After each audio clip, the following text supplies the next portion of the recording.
Imagine dropping $133,000 on a completely wrecked supercar. Not just any car, but one the manufacturer itself officially refused to fix due to insane repair costs.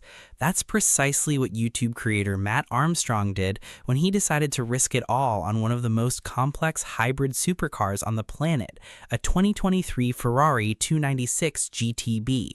Packing a twin-turbo V6 combined with an electric motor to unleash a terrifying 830 horsepower. This machine met its demise in Cyprus after its traction control was turned off. What followed was a high-stakes cross-border recovery mission from Cyprus to Greece and finally to the UK. Will Matt walk away with a legendary Ferrari for a fraction of its retail price, or is this massive gamble going to be a financial nightmare? The immediate hurdle was clear. The car was completely non-drivable and the engine wouldn't turn over. To even load it into a shipping container bound for Greece and then the UK, they had to get it rolling on four wheels. Luckily, they secured brief access to a Ferrari facility using specialized tools. The front right suspension and steering components were completely obliterated. The team wasted no time pulling off broken tie rods, installing new steering joints, and dealing with severed front lift hydraulic lines. Since Ferrari uses custom eccentric bolts for wheel alignment, every step required surgeon-like precision.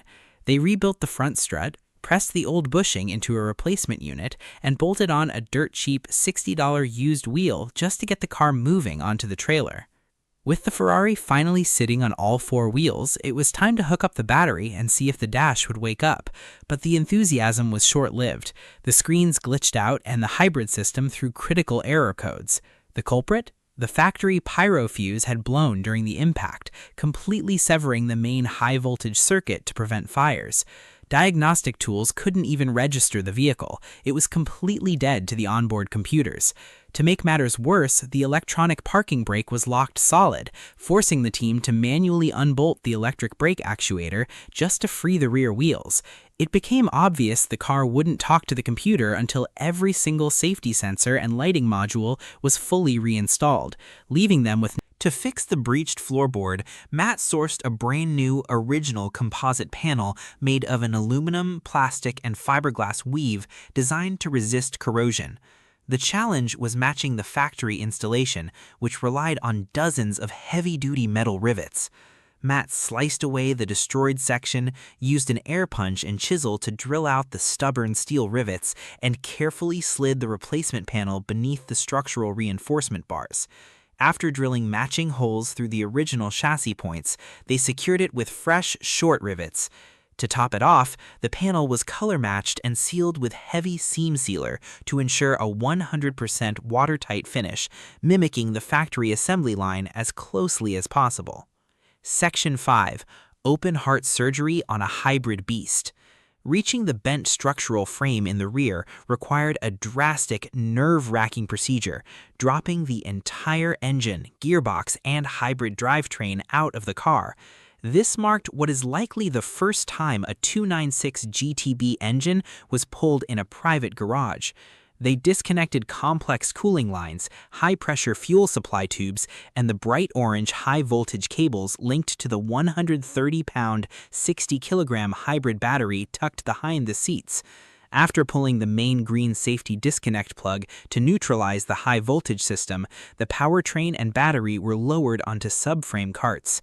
With the engine out of the way, the bent rear frame was fully exposed, allowing them to repair the chassis without cutting off the astronomically expensive $8,000 roof panel.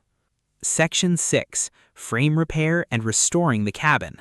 With clear access to the rear frame, the structural repair work began. The team cut out twisted aluminum tubing, prepped the joints, and welded in reinforcement plates to restore full chassis rigidity. Simultaneously, Matt sent out the blown airbag modules and locked seatbelts to a specialized technician who repacked the internal pyrotechnic charges, reset the control modules, and restored the original safety gear, saving thousands compared to ordering new parts from Ferrari. A used replacement dashboard with an intact passenger airbag was installed for $2,500, followed by the reinstallation of climate control units, digital gauges, fresh carpeting, and the center console. The cabin was finally looking like a pristine supercar once again. Section 7. The Moment of Truth and the Missing Spark.